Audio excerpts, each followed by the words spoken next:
The battle would intensify as both Clark and Ichigo battled against Byakuya and Jean.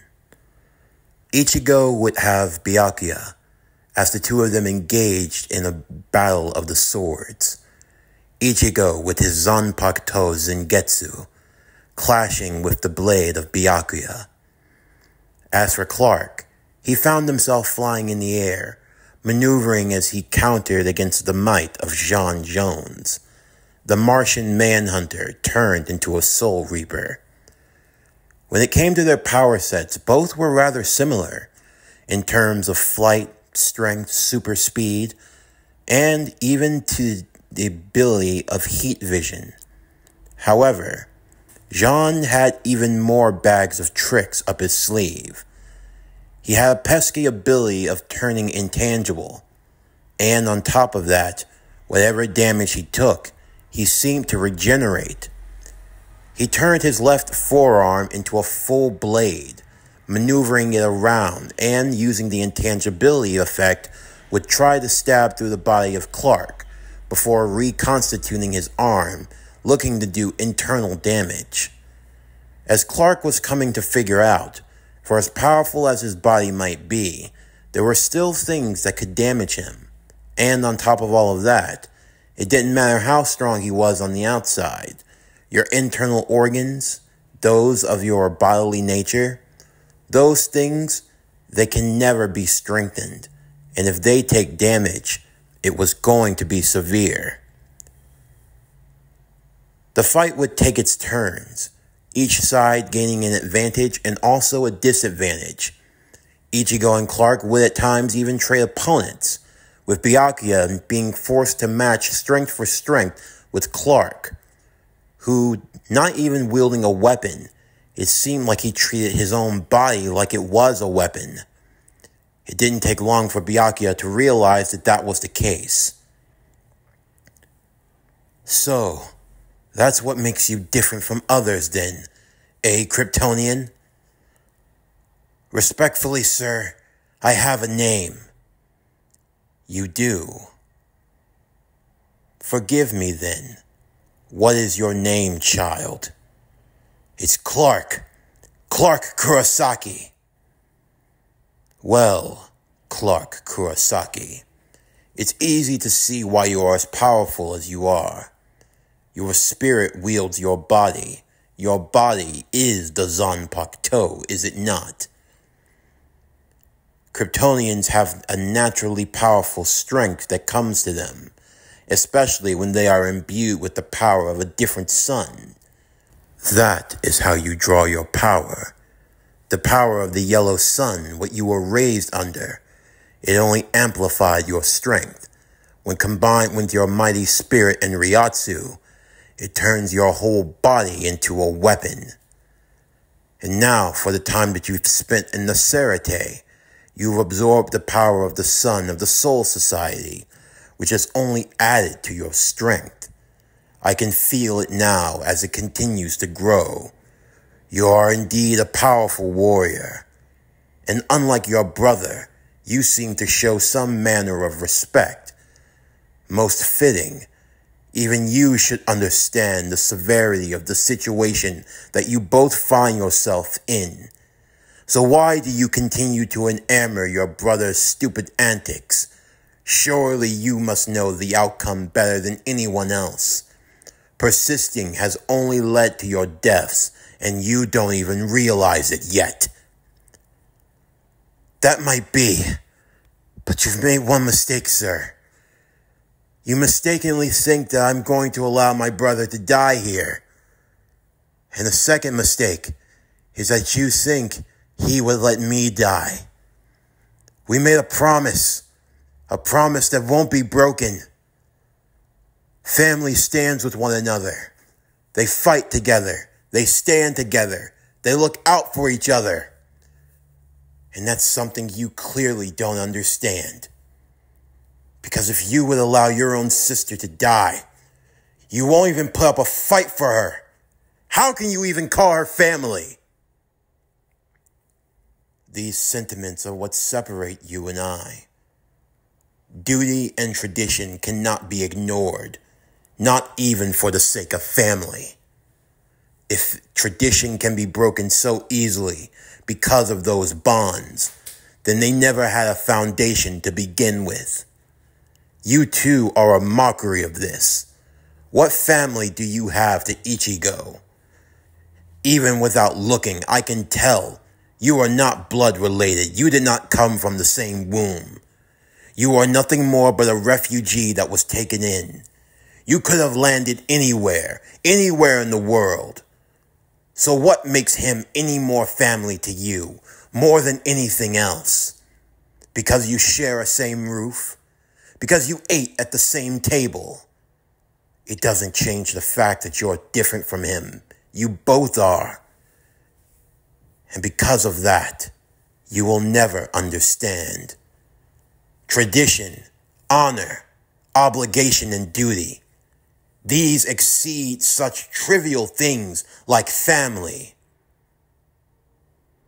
And because you have chosen to get involved, your fates have been sealed. You will both die failures, and Rukia will die as well. Why don't you do us all a favor and shut the hell up? Are you ready, Ichigo? Yep, I'm ready to go. Huh? John would feel a kick to the face as he went flying into the air. Clark jumping high to grab hold of him by the cape as he swung him around and threw him into the ground. Byakuya looked on in time to see as Ichigo held his blade to the back before giving a mighty swing. Eat my spirit energy, Byakuya! Getsugo Tensho! With a swing of Zangetsu, a massive slash of spiritual energy came flying towards Byakuya. He countered with his blade, just barely being able to deflect it. But even still, the crater that the attack had left behind, it was mighty impressive. So, this is what your power is capable of. Your Shikai. You call it Getsuga Tensho. You store up your power, and then you release it in a mighty swing of your blade. A concentrated striking slash of energy. Refined Ryatsu. Yeah. How long are you two going to keep holding out on us? Hurry up and unleash your Bankai already. You call for Bankai. Is that it? And what makes you think that either of you are worthy of such a thing? Jean would stand beside Byakuya. Your power is impressive, both of you. But I think you fail to realize the severity of the situation that you find yourselves in. So far, all of your success has been nothing more but blind luck, because fools take you all lightly. But I know your natures. I've seen them all too well. The tenacity and the stubbornness of humans who try to reach far beyond their means, believing that they have some special semblance in the world.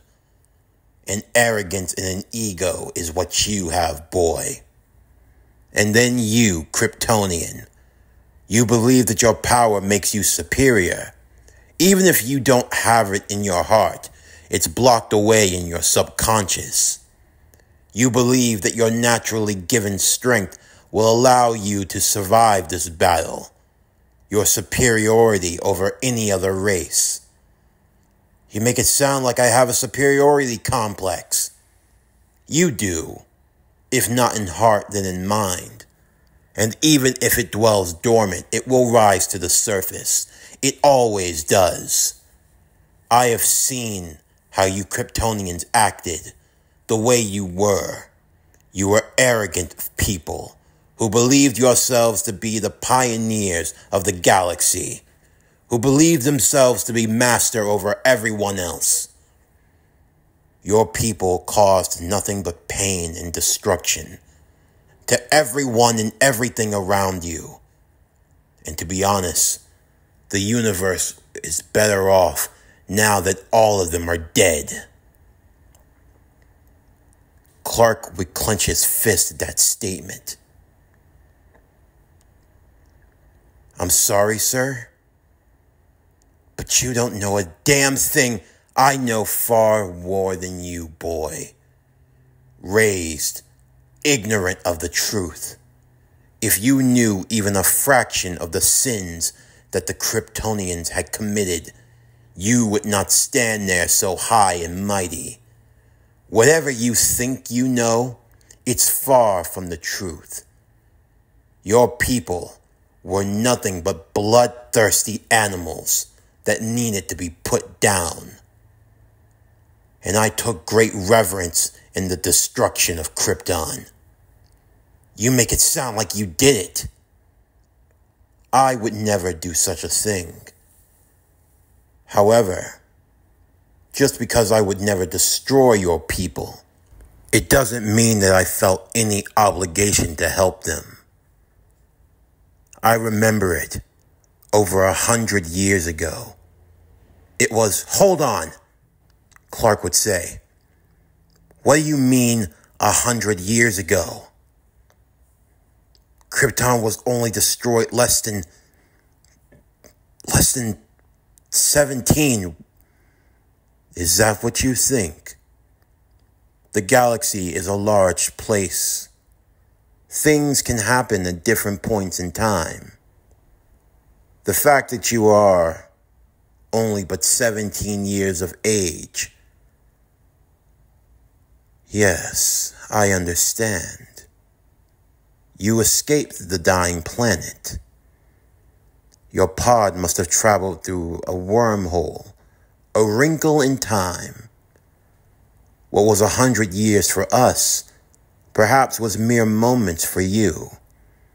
Traveling through the speed of light, you were hardly affected as a child.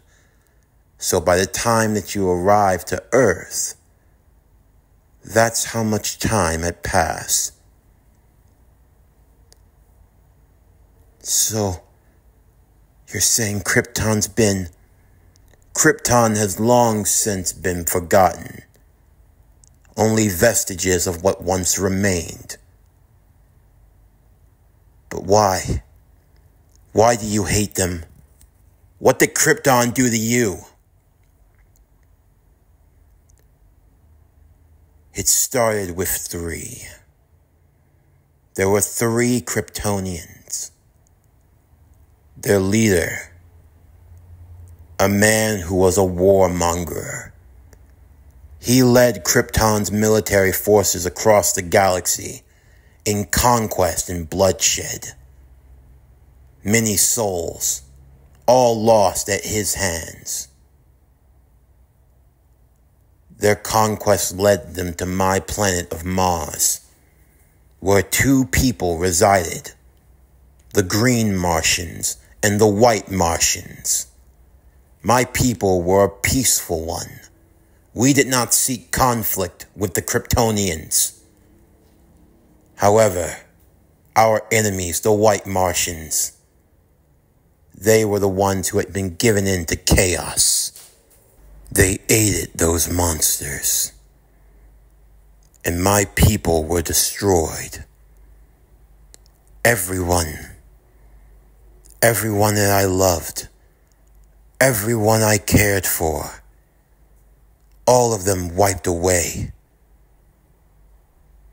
But, as a form of karma, they betrayed the White Martians as well and killed them.